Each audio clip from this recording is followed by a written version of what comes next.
The Big Ten finally coming along with the rest of the big boy conferences, excluding the Pac-12.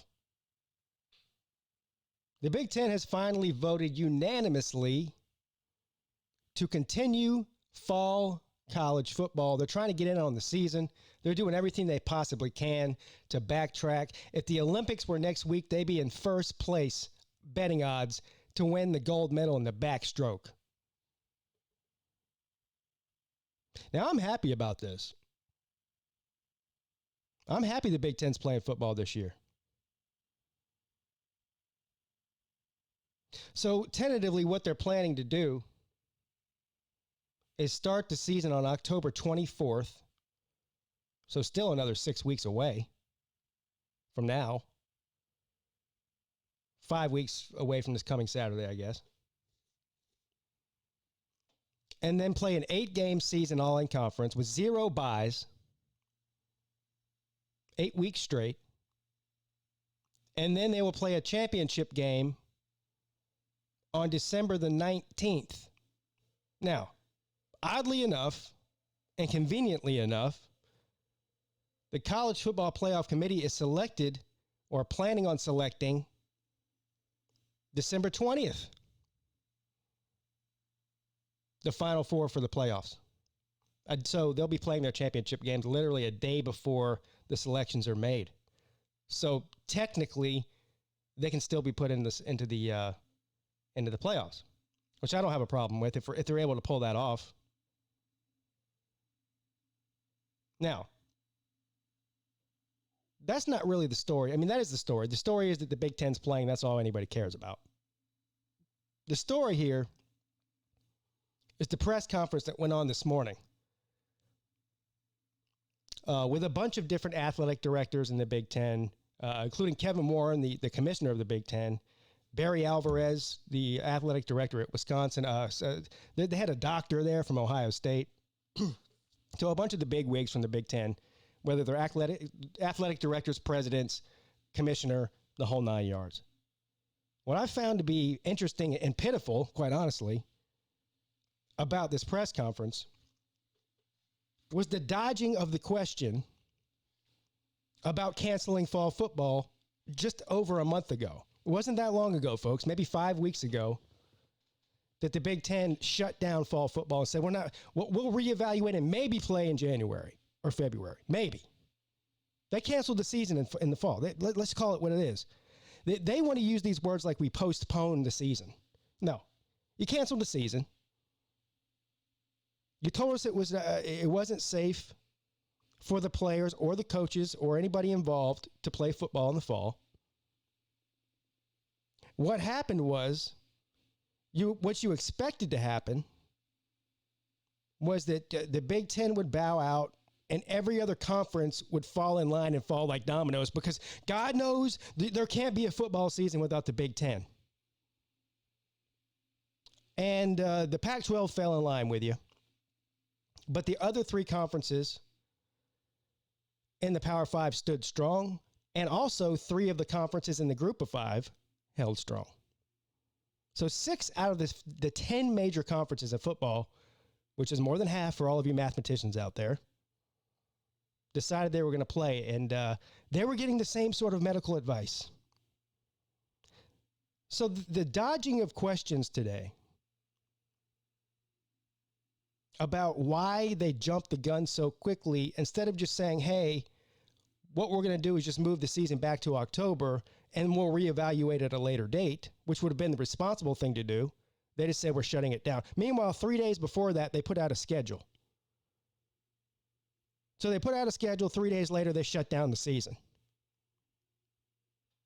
Expect everybody to fall in line. Everybody does not fall in line. This is what you get. So when asked about that today, instead of just saying, you know what, we jumped the gun too quickly, they doubled down and lied again. This time, now they're saying, well, we didn't cancel the season, we postponed it.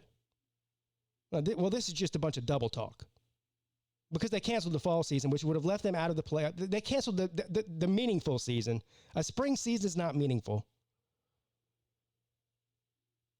But they doubled down and said, well, so what's changed since August when you decided to shut the season down? Oh, well, there's been a bunch of new advances in science and our understanding of that. No, there hasn't. No, there hasn't. I'll tell you what's changed. Every single one of these people that was answering questions today, including Kevin Warren, knew that if they didn't find a way to get this done, they weren't going to have a job very much longer. So instead of just saying, yeah, we screwed up, we jumped the gun, we probably should have just postponed it till, like the SEC did, till late September, or even into October if we wanted to, and just evaluated it as we went along. We jumped the gun because we had political pressure and otherwise to cancel the season. But no, they doubled down, said, oh, there's new advances.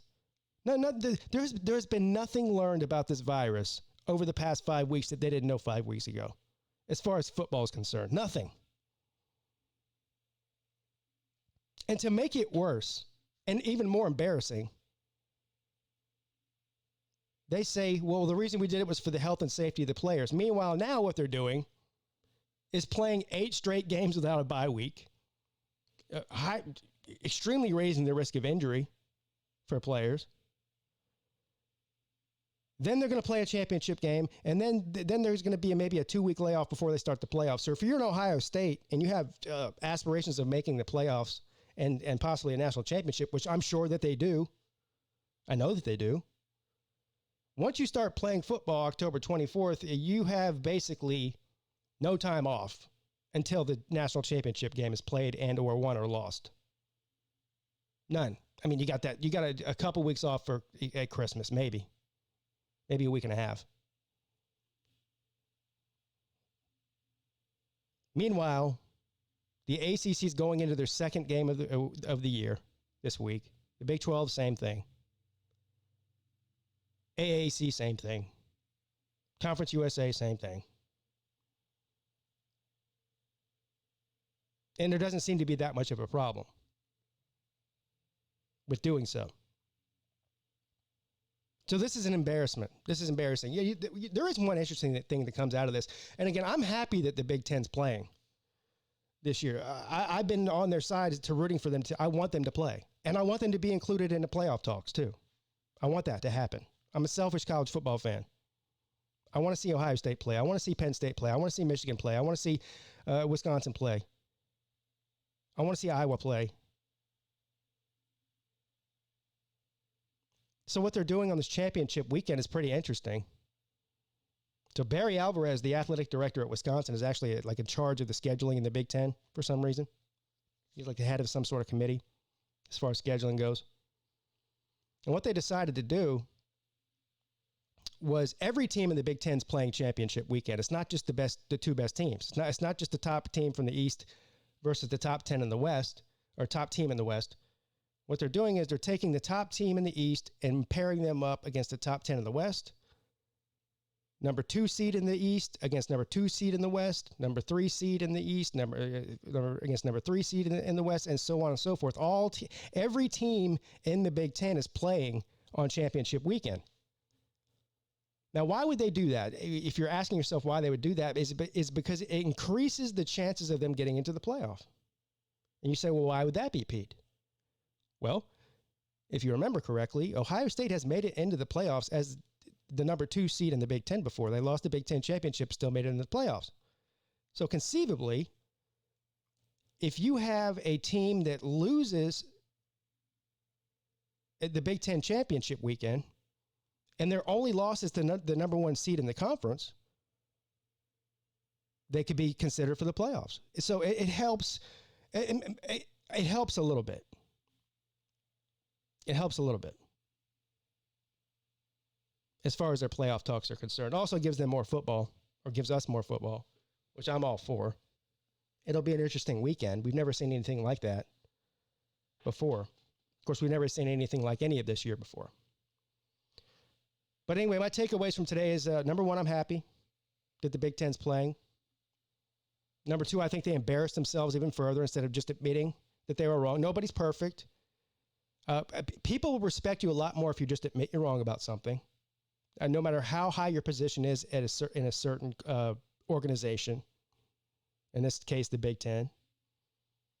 They embarrass themselves. And the weird thing about this is they seem to be congratulating themselves about how great they handled this whole thing when clearly they botched it from day one. They botched it. And they're acting all proud of themselves like they handled it better than anybody else did, and when they didn't.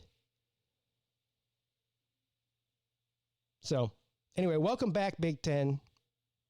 Welcome back, Ohio State and Michigan and Penn State and Wisconsin especially. Looking forward to seeing all of you play this year.